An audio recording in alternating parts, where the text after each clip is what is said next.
yang oleh Yesus dibilang telah diduduki kursi Musa, Matius 23 ayat 2. Kursi Musa diduduki, dirubah-rubah itu Alkitab. Elah jadi Elohim. Nggak pernah ada itu. Jadi dari sejak awal memang pengajarannya sudah Allah jamak, ya susah. Valen, aku mau ngomong apa? Ya. Iya. Nggak bahaya, dari awal sekolah pertama kali sekolah Alkitab, Anda yang sekolah Alkitab di sekolah teologi, tak kasih tahu, hari pertama, jam pertama, pelajaran pertama kamu sudah didoktrin salah. Ya, beresit bara elah mestinya. Beresit bara elah, ya, et ha semayim, we et ha eret. Itu yang benar. Diselewengkan beresit bara Elohim. Waduh. Nggak bahaya. Elohim itu jamak, makanya mereka Allahnya jamak. Itu baru pelajaran pertama itu, Valen. Pelajaran pertama sekolah teologi itu. Kalau pelajaran yang nomor 17, Pak Atidi, gimana? Pelajaran nomor 17, nomor 13 itu muter-muter. Kalau ditanya muter-muter. Nomor 14, maki-maki. Makanya tunggal itu, kalau debat, pakai pelajaran nomor 14, maki-maki. Bahasa kebun binatang keluar, bahasa rumah sakit jiwa keluar, bahasa toilet keluar. Nggak pakai dalil. Pokoknya Tritunggal. Ada Bapak, Anak, Roh Kudus. Dalilmu mana? Yang penting ngotot. Bahasa kebun binatang keluarin. Gitu, Valen. Iya. Ya, ini saya sapa dulu, ada seorang praktisi mantan Katolik. Assalamualaikum warahmatullahi wabarakatuh. Ya. Bang Andre. Waalaikumsalam warahmatullahi wabarakatuh. Ini kita lagi bahas-bahas Tritunggal ini, Bang Andre, ya. Kenapa sih kok masuk dalam kurikulum di ajaran sekolah tinggi teologi? Itu loh Bang Andre yang jadi permasalahan, karena kita ini kan kalau lihat TikTok selalu diperhadapkan dengan narasi ketemu dengan Komal yang berdialog, Bapak itu begini, Putra itu begini, Roh Kudus itu begini. Nah, kita yang dengerin kan jadi semacam kayak bertanya-tanya gitu loh. Yang benar itu yang mana kan gitu. Gitu loh Bang Andre. Makanya saya undang seorang master Alkitab, yaitu Pendeta Hendritan Dianta gitu loh. Gimana ya Bang Andre? Ya sekarang konsep Trinitas itu gimana? Ini banyak sekali yang nggak. Lu malah nanya ke gua. Loh. Ya kan gara-gara konsep Trinitas itulah gua tuh pindah agama. Oh iya.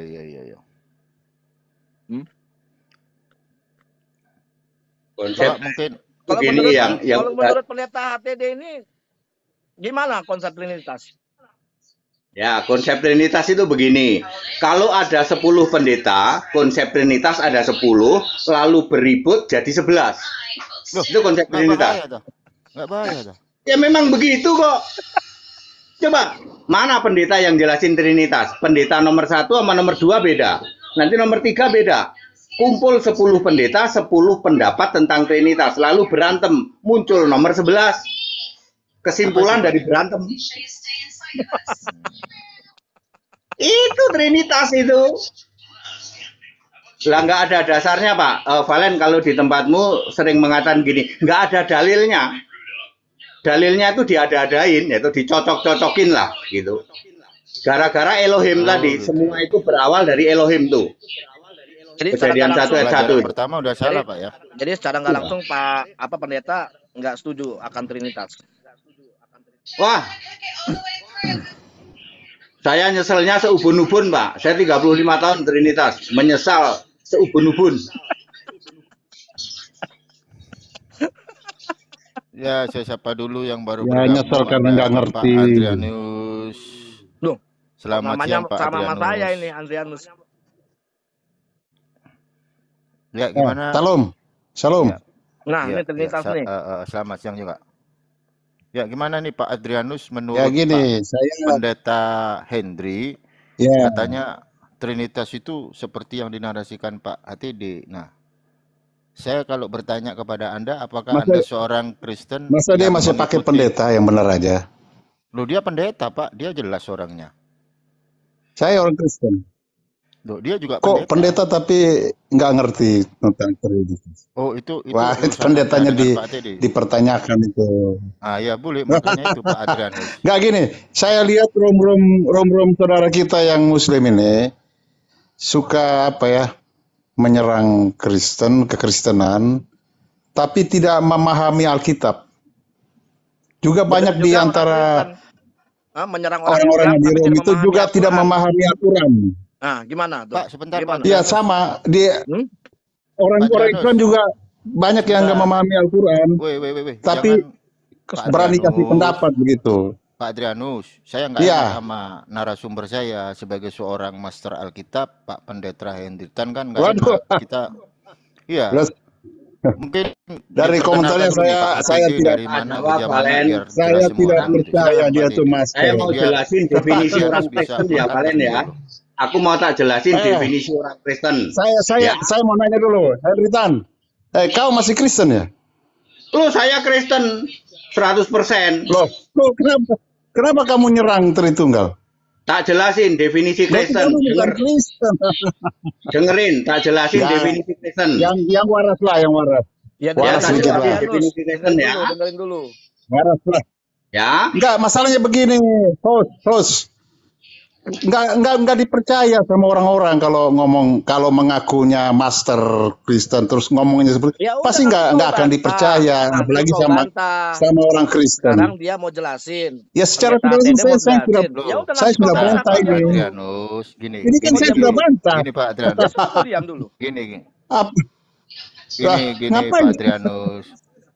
Enggak, begini saya kasihan. Gini, Mau gini. cari Gini Pak viewer ya, Adrianus, Pak viewer kan. Adrianus. Tapi kasihlah narasumber yang Sabarnya berbobot. dulu. Nah, Narasumbernya nggak ada bobotnya kok ditampilkan. Pak Adrianus, loh, kok Iya viewer benar. gimana? Hah? Oh, Ya. sebentar dulu Pak Adrianus. Masa Belum. ngakunya Loh, master? Anda kok ngomong begitu. Ngakunya Anda kok ngomong begitu? agama Sabar Kristen. dulu. Anda bisa Iya, overcam ngakunya nggak? agama Kristen, tapi Bisa nyerang overcam nggak? kekristenan. Itu gimana? Masuk Ya ini mau dijelasin. Nah, Mau diam dijelasin dulu sama lah pendeta kau. ATD. Diam dulu. Nah, itu di ini dulu, dulu kok. tadi di mute dulu, Valen, kamu mute dulu. Saya jelasin Bapak Ibu Saudara definisi Kristen ya. Saya jelasin ya. Jangan salah ya. Dulu, Nanti biar saya Pak langsung ATD. nanti saya masuk. Udah, Jelasin yang benar. sudah belum? Udah. Oke, tak jelasin definisi Kristen. Bukan mengklaim, tapi apa yang tertulis di Alkitab. Jangan main klaim. Apa yang tertulis di Alkitab. Dengar Santai aja baik-baik. bro, santai. Ya. Ngapain tegang-tegang? Diam Diam dulu, Andrianus. Pak Udah, Teddy, kamu perkenalkan dulu lah, diri kamu Anda diam dulu. seorang Kau punya pendeta profesional, Pak. bergereja di mana? Ya Diam kalau dulu. Anda Biar benar, jelas semua. jelasinnya santai. Ya udah. Belum jelas. apa-apa Ya. tegang. Tenang aja kok. Udah Panik emosi. sama ATD. Ya Panik diam sama dulu lah ATD. Pak Kristen Adrianus, benar biar nggak? dijelasin dulu nih. Itu Kristen benar apa enggak itu? Lanjut Pak Teddy, lanjut. Dia Nah, itu takut. ngomong terus itu buat dikeluarin dulu lah. Keluarin dulu kalau ngomong Ya terus. udah, enggak rugi saya keluar. Ya udah Ya, kau keluar diam. lah. Kan banyak Panik room. kau sama ATD. Panik kau Roomnya sama kan ATD. banyak. Dia Ya, panik orang sama itu pendeta mesti ATD. berdialog Panik. dengan bisa ya. Oke, saya jelasin definisi Kristen. Ya, kamu kasih informasi yang benar. Jangan informasi Kau panik. sesuai Kau panik itu pikiranmu sama ATD. Kau diam dulu, untuk menyerang Adrianus. Kau diam dulu, kekristenan. Adrianus. Jadi nanti kau bisa iniin, bisa komentarin. Jangan panik sama ATD, jangan panik. Ya. Oke, lanjut. Dulu. Ya. Ayo, Ya. ayo lanjut. Pak Dulu lah, Pak jelasin Adrianus. definisi Kristen menurut Alkitab. Ya, saya Ya. Baca baik-baik 1 Petrus 4 ayat 6. Baca baik-baik. Sebagai orang Kristen, jelas Ya udah, ditulis Pak. orang Keluar aja, Kristen. Ya Pak, keluar aja Pak. Keluar aja lah Pak. Orang Anda, iya Anda keluar aja. Mending Anda ke tempat. Ayo coba, Valen diurus dulu itu. Diurus dulu deh. Emang kamu nggak bisa keluarin, Valen? Lanjut pendeta. Lanjut Pak ATD. Udah gue kick. Pak Ya, oke. Adrianus, Anda bisa ke Komal-Komal.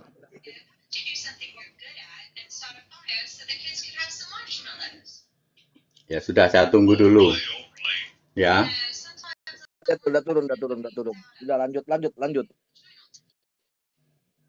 Ya. Oke, jadi saya akan menjelaskan definisi Kristen menurut Alkitab ya, bukan klaim ya. Seorang Kristen, 1 Petrus 4 ayat 16, sebagai seorang Kristen, jelas ditulis Kristen, harus memuliakan Allah dalam nama Kristus. Jadi orang itu Kristen itu kalau Allahnya punya nama Yesus Kristus. Oh iya ya. Katolik bukan Kristen karena Allahnya bukan Yesus Kristus. Tritunggal bukan Kristen karena Allahnya bukan Yesus Kristus. Protestan bukan Kristen karena Allahnya bukan Yesus Kristus. Ini ayat Alkitab. Anda mengklaim sebagai orang Kristen, tapi Allahmu bukan Yesus Kristus. Ya, bukan Kristen itu. Kristen itu harus memuliakan Allah dalam nama Kristus itu. Bapa dalam nama Yesus bukan Kristen. Ya, harus Allahnya Yesus Kristus. Tok, nggak pakai Bapa, Anak, Roh Kudus. Ini definisi menurut Alkitab. Ada 6 ayat tentang Kristen. Anda mengklaim sebagai orang Kristen, yang kamu sembah Bapa, kamu bukan orang Kristen. Kalau orang Kristen harus menyembah Yesus Kristus. Tok. Mereka nggak bisa bantah, bisanya maki-maki. Bagi saya, najis ditahbiskan oleh sinode. Najis, sinode nggak punya hak, tak kasih tahu. Sinode tidak boleh mengkudeta menjadikan seseorang sebagai pendeta atau apapun, atau rasul, atau nabi, atau pengajar, atau gembala, atau nggak punya hak. Itu wewenangnya Yesus Allah. Makanya kami pakai pendeta, karena pendeta tidak masuk di situ. Aku nggak berani pakai gembala, aku nggak berani pakai nabi, nggak berani pakai rasul, nggak berani pakai pengajar. Karena itu haknya Yesus. Kecuali kalau Yesus ngomong ke saya, Henry, aku menjadikan engkau rasul misalnya. Ya, aku nggak dengar begitu kok. Aku nggak mau. Henry, aku jadikan engkau gembala. Yesus nggak ngomong gitu kok. Yesus ngomong pada Petrus, Petrus gembalakan. Nah, Petrus itu gembala. Karena Yesus ngomong langsung sama Petrus. Saya memakai pendeta yang di luar gelar itu supaya tidak mengkudeta haknya Yesus. Najis bagi saya ditahbiskan oleh sinode. Saya kasih tahu Anda yang Tritunggal di sini, najis bagi Henry Tandianta. Kalau sampai ditahbiskan oleh sinode. Nggak bahaya. Dan itu tidak pernah terjadi pada saya. Ya, aku 35 tahun di Tritunggal, tak kasih tahu. Pemahamannya lebih dari kalian semua. Ya. Tapi dengan baik, dengan itu dijelaskan menurut Alkitab. Begitu, Valen. Jadi begini ya, aku kadang heran ngelihat Tritunggal ini loh ya. Udah aku bilang buat Tritunggal, kalau mau dialog atau apa open cam lah. Kalau nggak mau open cam kan di sana banyak komal-komal yang menerima foto yang bilangnya Oten mana Oten. Nah, naiklah ke sana, jangan ke tempat saya kan gitu. Ini saya mengundang benar-benar pendeta ya, bukan pendeta odong-odong. Bukan pendeta odong-odong ini. Kalau di lain kan ada dibeli judul pendeta utusan gereja, itu mah odong-odong semua. Kalau ini real ini pendeta benar. Nabi lagi. Ya. Ya kan? Ada nabi. Enggak lah, aku nggak pernah ngomong jadi nabi. Ya, jadi begitu ya, itu Kristen. Jadi di luar sana banyak yang ngaku Kristen. 85% nggak main-main. 85% gereja ngaku Kristen. Tapi tidak menyembah Yesus Allah. Kadang aku heran begini Pak Tede, mereka itu selalu ngomong odong-odong, sementara dia sendiri nggak mau open cam. Ya, dia itulah. Bergereja di mana, pendetanya siapa, nggak berani dia kan gitu. Ya. Seperti itulah. Boro-boro mencantumkan nomor HP-nya. Loh, kalau saya kan dicantumin, nomor HP dicantumin, wajah ditongolin. Ya, Sherlock pun berani. Oh, itu Sherlock juga berani. Baru nyalinya, itu baru nyali itu. Pak TD itu yang foto-foto kan udah ada grupnya tuh, ada Komal foto versus foto, mending ke sono lah, jangan ke tempat saya. Debat kalau kayak begini ini kan enak, menerima foto debat kayak begini. Ya kan? Iya. Enak, walaupun aku sudah tua ya toh, aku udah 60 tahun nih. Loh, saya rambut putih tahun. nih, udah ganjar nih. Saya 46 tahun ini. Saya dibohongin sama 42 tahun. Baru 3 tahun saya 35 tahun. Ya begitu.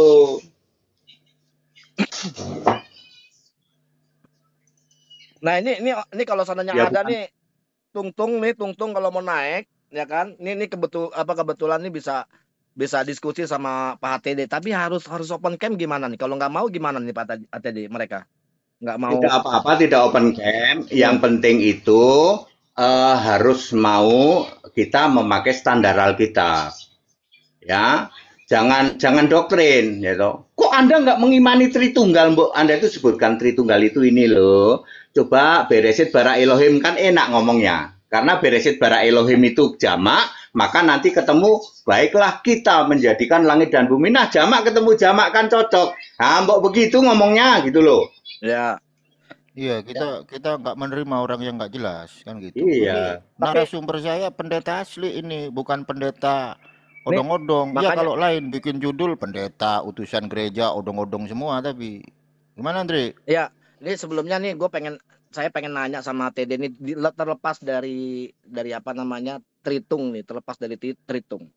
Ya, di Yohanes 14 ayat 16 tahu ya pendeta.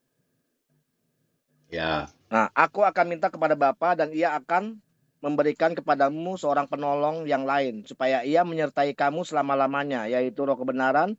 Dunia tidak dapat menerima dia, kalau sebab itu dunia tidak melihat dia dan tidak mengenal dia. Kira-kira yang dimaksud siapa ini?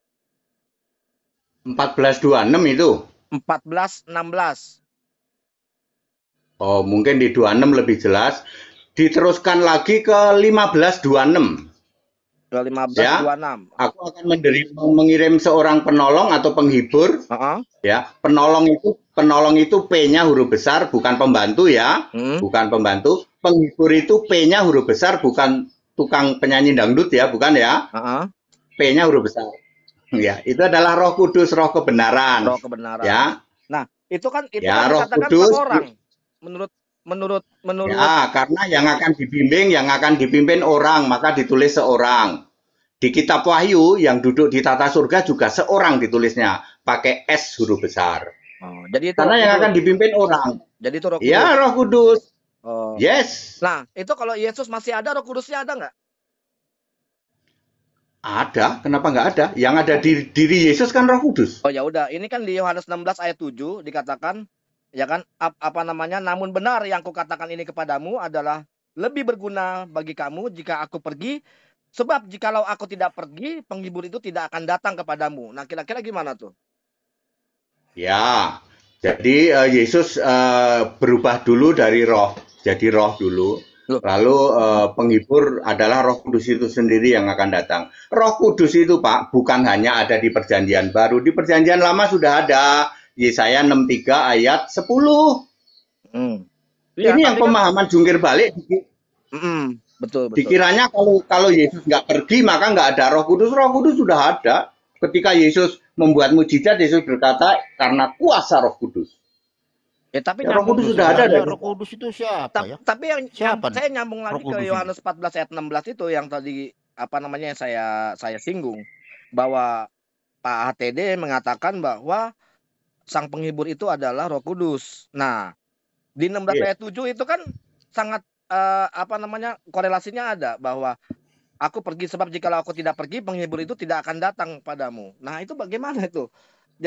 Jadi kalau seandainya Yesus tidak pergi, Roh Kudus itu belum ada dong. Ada. Nah, sudah ada di banyak kitab lain. Misalnya Lukas 11, aku menyembuhkan mengusir setan dengan kuasa Allah. Ketika aku mengusir setan dengan kuasa Allah, Roh Kudus datang. Loh, karena Allah itu roh. Ya, lalu Yesus pergi, lalu sebenarnya tidak benar yang mengatakan ketika Yesus pergi barulah Roh Kudus turun, enggak benar juga itu. Nah, itu maksud itu salah juga. Semua mujizat. Nah, tujuan Yesus apa? Tahu saya, kalau saya paham ya, begini ya Pak, saya sangat paham Yohanes 14 ayat 16 mesti dihubungkan 14:26, mesti dihubungkan 15:26 baru itu komprehensif. Betul. Tidak akan gagal paham. Betul. Kalau cuma pegang 14:16 nanti bingung. Peganglah 14:26, 15:26. Roh Kudus itu diutus dalam namaku. Penghibur itu punya namaku, aku Yesus. Jadi Roh Kudus itu memang namanya Yesus. Tapi Yesus yang roh. Jadi Roh Kudus itu seorang ya Pak ya? Disebut seorang karena yang akan dibimbing itu orang. Ya, ini sama dengan Yohanes 14 ayat 23. kami, yuk, Roh Kudus kok disebut kami? Kami akan masuk ke dalam kalian. Kami itu kan Roh Kudus. Jadi Roh Kudus itu orang. Nah, orang itu siapa? Roh Kudus. Roh Kudus, seorang itu kata ganti Roh Kudus untuk mengatakan bahwa yang akan dibimbing itu orang. Gitu. Iya. Jadi coba kalau bingung seorang, bingung ke kata seorang, baca Wahyu 4 ayat 2. Nanti malam dibaca. Wahyu 4 ayat 2. Allah yang duduk di atas surga disebut seorang. Nanti baca. Tapi itu yang dimaksudkan si Yohanes. Wahyu 4 ayat 2 itu yang dimaksudnya Yohanes. Itu di terjemahan lama itu yang dimaksudkan adalah Yohanes. Bukan Yesus. Bukan, itu seorang itu Yesus. Ya, Wahyu 4 ayat 2 nanti dibaca. Seorangnya pakai S huruf besar. Saya duduk di tahta, saya tahu. Saya baca, saya udah ini. Cuman yang saya katakan bahwa jadi Tuhan itu seorang. Menurut Pak HTD. Seorang S huruf besar gitu loh. Itu kata ganti Allah, seorang. Sama dengan kita, K huruf besar itu. Nah, kata ganti Allah itu ada aku, ada kami, ada kita, ada seorang, ada engkau, ada dia. Yang semuanya pakai huruf besar depannya. Jadi ya kita mungkin bingung, kata ganti kita bingung, ya. Kitanya kanya pakai huruf besar. Kata kami, kata seorang, ya. Kata dia, kata engkau, katanya, itu kata ganti Allah itu, ya. Bahkan kata ganti Allah lagi yang apa yang agak aneh ya. Oh enggak, nanti kapan-kapan ketemu saya pernah. Yang ada cuma satu, kami itu cuma satu, cuma ada satu ayat, kami. Kalau kita itu ada 6, ya. Seorang itu satu, cuma ada satu tok, ya. Yaitu bahasa Alkitab untuk mengatakan bahwa yang duduk di tata surga itu tidak ada Bapa di kiri, Yesus di kanan, nggak ada. Yang ada ya seorang, S-nya huruf besar. Jadi nggak ada tuh duduk sebelah kanan Allah Bapa, nggak ada tuh ya? Ada, apalagi duduk sambil ngerokok, ngopi-ngopi, nggak ada. Itu kan pemahamannya Tritunggal. Untuk menjelaskan itu, dia mengatakan bahwa Bapa duduk-duduk di kiri, Yesusnya di kanan. Lalu duduk-duduk ngobrol. Ngopi lah. Iya, tapi saya kadang-kadang saya menjelaskan. Iya, tapi saya mau kembali lagi ke apa namanya, ke Yohanes 16 ayat 17 ini. Apa yang dimaksud dengan Yesus bahwa apa namanya ada lebih berguna bagi kamu jika aku pergi, sebab jikalau aku tidak pergi, penghibur itu tidak akan datang kepadamu. Tapi jikalau aku pergi, aku akan mengutus dia kepadamu. Nah, jika di Yohanes 14 ayat 16 itu adalah Roh Kudus, di situ kan dikatakan dunia tidak dapat menerima dia. Untuk sebab dunia tidak melihat dia dan tidak mengenal dia. Nah, kalau Roh Kudus kan dikenal. Roh Kudus itu kan mengenal dia. Nah, dia ini adalah suatu subjek atau seorang, ya kan? Orang yang istilahnya yang berwujud gitu loh. Nah, saya mengatakan bahwa yang dimaksud dengan Yesus ini adalah seseorang yang berwujud. Nah, saya cuma pengen tahu ini siapa ini yang berwujud ini siapa ini gitu. Ya, saya tahu arahnya dia adalah seorang nabi, pasti begitu arahnya. Itu sudah lama, Pak. Sudah lama ya. Tapi saya lupakan itu, Pak. Pengen penjelasannya aja. Lupakan itu. Ya paling nanti Anda akan ujung-ujungnya apakah itu seorang nabi, paling begitu. Lupakan itu, Pak ya. Lupakan itu ya. Yesus ketika bangkit dia menjadi Tuhan dan Kristus. Kisah 2 ayat 36 artinya roh. Jadi Yesus begitu naik ke surga dia roh. Ya Roh Kudus ya dia sendiri. Soal disebut seorang karena yang mau ditolong orang. Itu aja. Kenapa disebut penghibur? Anda bisa menerjemahkan penghibur itu penyanyi dangdut loh. Saya pernah ditanya loh. Penghibur itu penyanyi dangdut katanya. Penolong itu artinya pembantu. Iya. Maaf Pak TD. Karena di original teks itu adalah Parakletos. Parakletos itu kan termasuk apa namanya pemberi apa namanya penghibur atau pemberi ini. Nah, Parakletos. Parakletosnya teks aslinya Elohim bukan Elah. Bakar itu. Buku itu bakar. Karena Elohim di situ. Karena Elohim Anda membaca Parakletos, Anda baca Biblos, Anda baca bakar itu Alkitab palsu itu. Cari yang beresit bara Elah. Ayo, cari yang beresit bara Elah. Ayo. Gak bahaya. Ayo. Bahaya ya biarin. Wong ini kebenaran kok. Cari Alkitab yang beresit bara Elah. Bisa ketemu nggak? Waduh ngeri. Ayo. Ngeri kalau sana kita bicara sama Wanes nih ngeri. Bener ngeri, bahaya Iya, ini. bakar itu Alkitab.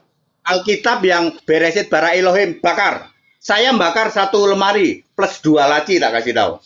Wah, ada lagunya tuh, Ndre. Ndre ada lagunya tuh, Ndre. Iya. Ini Anda kayaknya, berdasar kayaknya lawannya Alkitab, HTD ini, Alkitab. lawannya pendeta ini harus Tritung ini, nggak bisa saya ini karena di sini Wah, Iya. Anda kan menarasikan tadi Parakletos. Parakletosmu itu berdasar Alkitab yang Beresit bara Elohim. Ayo. Ayo. Alkitab yang Anda pakai kan Beresit bara Elohim. Buang itu, Pak. Buangen. Buang. Cari Alkitab yang Beresit bara Elah. Nggak akan ketemu kamu kecuali pakai perjanjian lama. Pakai bahasa Inggris saja. Pak Dede, itu Ya. Elohim di apa ya, ditranslate menjadi Allah itu tunggal apa jamak sih, Pak? Mestinya Elah, jangan Elohim. El. Iya. Kalau El itu Allah, itu tunggal. Kalau Elohim jamak. Ayo. Berarti di pelajaran pertama udah salah berarti, Pak ya? Iya, termasuk yang dipakai Bung Andrianus. Alkitabnya Alkitab yang Elohim. Ayo tak ketawain no. Ayo tak ketawain no. Ayo. makanya Jangan itu, pakai yang Elohim, Pak. makanya itu Pak TD, saya mualaf, saya udah 3 tahun mualaf, makanya itu salah. Ya wes nggak apa-apa lah. Nah, silakan. Ya. Setidaknya kalau mu'alaf itu Allahnya esa, lumayan lah, lumayan sama dengan Kristen. Kalau Allah Putra itu gimana, Pak Dede? Kok ada Ya Allah nggak pernah Bapa, ada Allah Allah Putra? Putra itu mau cari di mana? Nggak pernah ada. Aku mau komen apa? Allah anak nggak pernah ada. Kalau anak Allah ada. Kalau anak Allah ada. Allah anak nggak ada. Mentang-mentang ada Allah Bapa, lalu ada Allah anak, lalu Allah Roh Kudus. Allah anak dan Allah Roh Kudus tidak ada. Yang ada di balik ya anak Allah itu ada. Roh Kudus Allah ada. Kalau Allah Roh Kudus nggak ada. Jadi, Nah mereka kan begitu. Aku membaptis kamu atau aku berdoa Allah Bapa, Allah Putra, Allah Roh Kudus. Itu 2/3 ya itu ngaco ya toh. Ngaco pangkat 2 berarti ya toh. Kuadrat itu. jadi yang Nggak tidak, bahaya tak? jadi yang tidak ada diada-adain gitu. Ya, Allah Bapa ada. Allah Bapa itu artinya Roh Kudus. Allah Anak nggak ada. Allah Roh Kudus nggak ada. Mereka selalu mengatakan Allah Bapa, Allah Anak, Allah Roh Kudus. Ya salah pangkat 2 kuadrat dong. Nah, Iya ya. Yesus tuh punya keturunan nggak? Pak Ya TD? nggak punya lah. Hah? Kalau Yesus punya anak, makanya pendeta suka ngomong, aku anak-anak Tuhan. Artinya Tuhan nikah dan punya anak. Tidak ada di Alkitab anak-anak Tuhan, nggak pernah ada. Tapi katanya, Kaget ya? katanya Yesus itu apa namanya, keturunan dari Yekonia bin Yoyakim. Oh, maksudnya silsilah. Silsilah. Oh, gini. Kenapa Yesus ditulis punya silsilah yang sampai 14 generasi kali 3 ya? 14 kali 3. Itu untuk membedakan dengan Melkisedek. Ya, silahkan baca Ibrani 7 ayat 3. Ya, Ibrani. Melkisedek itu tidak punya bapak, tidak punya ibu, tidak bersilsilah, tetapi dijadikan sama dengan anak Allah. Melkisedek itu Yesus yang roh. Sementara Yesus ini fisik, ya kalau fisik harus punya silsilah dong. Walaupun silsilah itu hanya bisa dilacak sampai kakek. Nggak ada yang bisa melacak lebih dari kakek. Jadi cuman Yesus punya ibunya Maria, bapaknya Yusuf, kakeknya itu bisa disebut Eli, bisa disebut Nathan. Eli itu Ali Imran, tak kasih tahu. Itu nggak ada kartu keluarga tuh gimana, Pak Dede? Biar Ya ketahuan. zaman dulu ya nggak ada zaman dulu ya. Oh. Itu nggak penting. Jadi silsilah Yesus itu hanya untuk mengatakan bahwa dia fisik, sedangkan Melkisedek itu roh. Ya Melkisedek itu Yesus roh itu. Jadi Yesus punya nenek dong? Loh, Dre, nggak bahaya tak, Dre? Enggak, kalau punya Nggak silsilah apa-apa, punya nenek nggak dong. apa-apa di dunia nggak yang bisa dilacak sampai kakek. Namanya Heli, ya. Heli atau Nathan, udah sampai itu. Ke atasnya udah nggak bisa, itu udah istilahnya hanya sekedar ini aja. Tapi sebentar Pak Dede. Tapi dulu kan di zaman siapa ya? Di zaman Herodes itu kan ada macam kayak sensus. Kalau ada sensus kan berarti ada kartu keluarga. Apa enggak sekalian kayak ada kartu berobat hidup? Saya rasa waktu itu ya belum lah. Kalau toh ada catatan-catatan ya cuman ketahuan bahwa Yusuf itu dari Bethlehem, makanya dia ke Bethlehem gitu. Ya cuman begitu aja. Yesus itu orang Bethlehem, orangnya juga baru 200.000. waktu zamannya Yesus itu diperkirakan 200.000. Seluruh Israel itu ya kurang lebih segede Jakarta, baru Ini satu 200.000. lagi Pak TD, aku dengar waktu apa ya narasinya dari seorang komedian, kisah Yesus yang hilang itu ada yang menarasikan bahwa Yesus itu sekolah. Kira-kira gimana itu Pak TD? Oh sih Kalau itu. gitu dibacanya Yohanes 7:15. Mudah-mudahan saya tidak salah. Yesus tidak belajar. Terus? Yesus tidak belajar agama, tetapi dia belajar membaca menulis. Sebab Yesus bisa membaca Lukas 4 ayat 16 dan bisa menulis di tanah itu pakai jari itu. Sebentar Pak TD, saya potong. Berarti Yesus itu belajar membaca dan menulis. Karena dia bisa baca menulis, sedangkan di era Paulus itu sudah ada kuliah loh. Ruang kuliah Teranus. Jadi saya menduga tahun 33, tahun 25 sudah ada sekolah, tapi bentuk formalnya saya tidak tahu.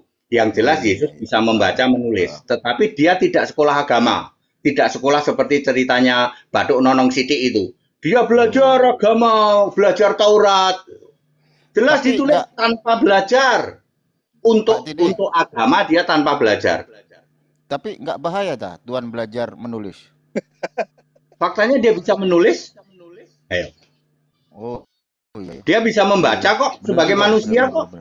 Jadi sebagai manusia dia bisa membaca. Jelas dikatakan Lukas 4 ayat 16 Yesus membaca, lalu Yesus menulis dengan jarinya di tanah. Apa yang ditulis orang nggak tahu kan? Saya tahu kalau saya. Jadi Yesus apa itu tulisannya Pak Tide? Kenapa? Tulisannya apa itu di tanah? Kan ceritanya gini ya.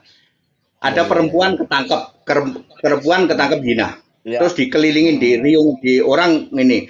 Yesus menurut Taurat orang ini harus dirajam. Lalu Yesus menulis di tanah. Yesus itu mengatakan begini, dulu Taurat itu aku yang nulis. Karena dia menulis dengan jari Allah, Keluaran 31 ayat 18. Kalian tuh ngomong-ngomong Taurat ya? Aku tuh yang nyuruh nulis Taurat. Itu maksudnya. Materi tahu dari mana dia ngomong kayak begitu? Karena Keluaran 31 ayat 18 Yesus menulis dengan jari Allah. Emang itu Yesus? Sedangkan Taurat itu diturunkan oleh Yesus. Bener, Dre. Oh, benar kan ya. 10 firman Allah kan ditulis pakai jari Allah. Itu. Jari. Jadi itu kalau Anda ngomong Taurat, ini saya Yesus nih, saya Yesus. Anda ngomong Taurat, Yesus, menurut Taurat begini begitu. Kata kasih tahu ya, Taurat itu aku yang pertama kali nulis, selanjutnya Musa. Kalian mau ngomongin Taurat nih, aku ini yang nulis Taurat, yang nyuruh nulis. Tapi di situ dikatakan Yesus menggenapi hukum Taurat. Bagaimana ceritanya kalau dia menulis Taurat, tapi dia menggenapi juga hukum Taurat? Harusnya dia sudah menggenapinya kalau dia menulis. Habis digenapi dibatalkan, lebih bingung lagi. Ya enggak, tapi kan kalau seandainya misalkan memang Yesus yang menulis Taurat, buat apa Yesus menggenapi hukum Taurat itu? Harusnya Yesus sudah menggenapinya. Begini. Ya pertama kali 10 loh batu itu yang nulis Yesus, selebihnya nanti Musa. Selebihnya. Itu hanya pertama kali aja. Habis gitu tulisan yang tangan ini akhirnya dipecah toh, akhirnya dibikin duplikat. Musa yang ngukir nulis. Ditulis. Jadi yang tersimpan di dalam tabut perjanjian itu bukan yang tulisan langsung jari Yesus. Tapi itu duplikatnya. Ya itu duplikatnya. Terus Yesus menggenapi Taurat ketika disalib. Dia berkata, sudah selesai. Has finished. Lalu setelah mati itu, batal Taurat. Terus dibatalin. Efesus 2 ayat 5. Tauratnya gimana? Bener, Andre. Batal lah. Ya terus dibatalin. Batal. Sama apanya? Paul. Kok dibatalin? Yang batalin Yesus kok. Yang batalin Paulus kan? Lah. Yesus nggak pernah. Yang nulis Paulus. Yang nulis Paulus. Yang nulis Paulus, ya, yang nulis Paulus Efesus 2 ayat 15. Paulus bisa nulis begitu karena dikasih tahu oleh Yesus. Padahal Yesus sendiri mengatakan bahwa tidak satu titik iota pun ini akan dibatalkan atau gitu gimana? Nah, ayat itu nggak pernah dibaca komplit. Perhatikan Matius 5 ayat 17-18. Ya, aku datang bukan untuk membatalkan tetapi untuk menggenapi. Tidak ada satu iota pun batal sebelum semuanya terjadi. atau ketika langit bumi lenyap. Ini nggak pernah dibaca ini. Iya. Ya, sebelum semuanya terjadi atau langit bumi lenyap. Lalu Yesus disalib bilang begini, sudah selesai, semuanya sudah terjadi. Tal batal lah ya. Batal, Dre. Orang nggak pernah paham Batal, 5, 17, 18 kalimat terakhir nggak pernah dibaca itu. Batal jadi.